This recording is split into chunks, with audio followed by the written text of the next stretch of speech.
রোজকার একঘেয়ে জীবন থেকে বিরতি নেবার প্রয়োজনে আমরা মাঝে মধ্যেই বেরিয়ে পড়ি ভ্রমণের উদ্দেশ্যে। আর বাঙালি স্বভাবতই ভ্রমণ পিপাসু। আমিও ব্যতিক্রম নই। তাই মাঝে মাঝেই বেরিয়ে পড়ি ঘুরে বেড়াতে। জীবনের বিভিন্ন ব্যস্ততার কারণে বেশ অনেকদিন হলো ঘুরতে যাওয়া হয়নি। তবে আমার ভীষণ প্রিয় হলো পাহাড়। পাহাড় বলতেই আমাদের সবচেয়ে প্রথম যেটা মাথায় আসে সেটা হলো দার্জিলিং। তবে কি বলতো, দার্জিলিং না এর আগে অনেকবার গেছি, তাই হঠাৎ মনে হলো একটু অন্য কোথাও গিয়ে ঘুরে আসি। তাই দার্জিলিং থেকে বেশ কিছুটা নিচে একটা ছোট্ট শহর আছে, তার নাম হলো কালিম্পং। বাস, আর দেরি কেন, বেরিয়ে পড়লাম কালিম্পং এর উদ্দেশ্যে। আমাদের ট্রেন ছিল রাত 8:30টায় কাঞ্চনকন্যাতে। তাই পৌঁছে গেলাম শিয়ালদা স্টেশনে। ট্রেনে উঠে বিশ্বাস করো আর এনার্জি ছিল না, কারণ প্রচণ্ড গরম ছিল সেদিন কলকাতায়। তাই ট্রেনে উঠে এসির ওই হাওয়া খেতে খেতে কখন যে টায়ার্ড হয়ে ঘুমিয়ে গেছিলাম বুঝতে পারিনি। তারপর উঠে খাওয়া দাওয়া করলাম, খেয়ে আবার একটা লম্বা ঘুম।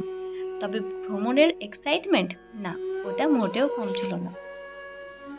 সকালে ঘুম থেকে উঠে বুঝতে পারলাম পৌঁছে গেছি উত্তরবঙ্গে।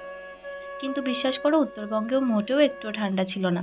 তারপর সেখান থেকে আমাদের গাড়ি বলাই ছিল, গাড়ি করে কালিম্পংয়ের উদ্দেশ্যে বেরিয়ে পড়লাম।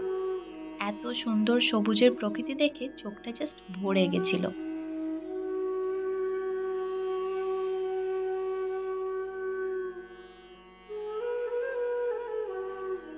এই যে ক্লিপটা আমার দেখতে পাচ্ছ এখানে, এই জায়গায় না ধস নেমেছিল। তোমরা কিছুদিন আগে শুনে থাকবে, নিউজেও এসেছিল যে দার্জিলিং, কালিম্পং বা ওই জলপাইগুড়ি শহরের ওখানে একটা ধস নেমেছিল, ভীষণ মারাত্মকভাবে ক্ষয়ক্ষতি হয়েছিল। ওই যে দূরের ছোট ছোট বাড়িগুলো দেখছো না, ওগুলো সব ভেঙে গেছিল।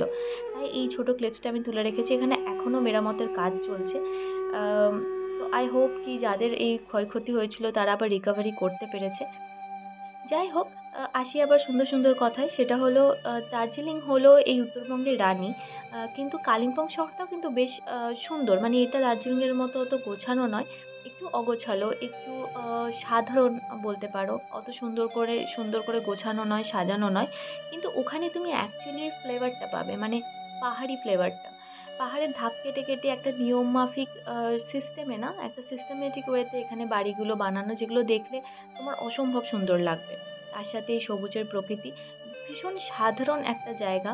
যত এগোবে তুমি পাহাড়ি ফ্লেভারটা বুঝতে পারবে, পাহাড়ি ওই স্মেলটা পাবে, গন্ধটা তুমি অনুভব করতে পারবে।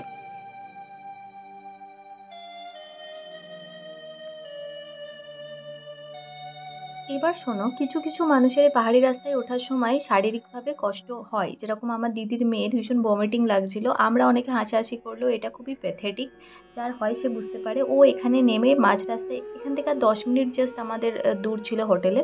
বাট ও এখানে নেমে বলছিল ও আর এগোবে না, কারণ ওর ভীষণ শরীর খারাপ লাগছিল।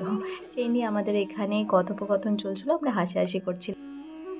সো ফাইনালি আমরা পৌঁছে গেছিলাম আমাদের হোটেল।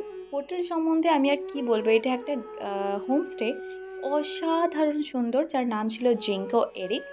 হোটেলের ডিটেল দিয়ে দেবো যদি তোমাদের কারো দরকার হয়। অসম্ভব সুন্দর। এখানে ছটা ডগ আছে, 3টে ক্যাট আছে। ভীষণ এরা মানে ফ্রেন্ডলি, এরকম না যে তোমার ভয় লাগবে। অসম্ভব সুন্দর একটা সাজানো বাগান আছে, একটা একটা কেন, দুটো দোলনা আছে। আর রুম অসাধারণ। তো চলো, নেক্সট পার্টে আমি নিয়ে আসবো কেমন হোটেল ছিল, সেদিনের এক্সপিরিয়েন্স কেমন ছিল। আরও 2টো দিন আমরা রিসপে ছিলাম, লাভাতে ছিলাম, তো সেই এক্সপিরিয়েন্সও তোমাদের সাথে শেয়ার করব। তো টিল দেন চলো, এখন আজকের জন্য বাই বাই। তোমরা এনজয় করো আজকের ব্লগ। খুব তাড়াতাড়ি চলে আসছে এই ব্লগেরই পার্ট 2।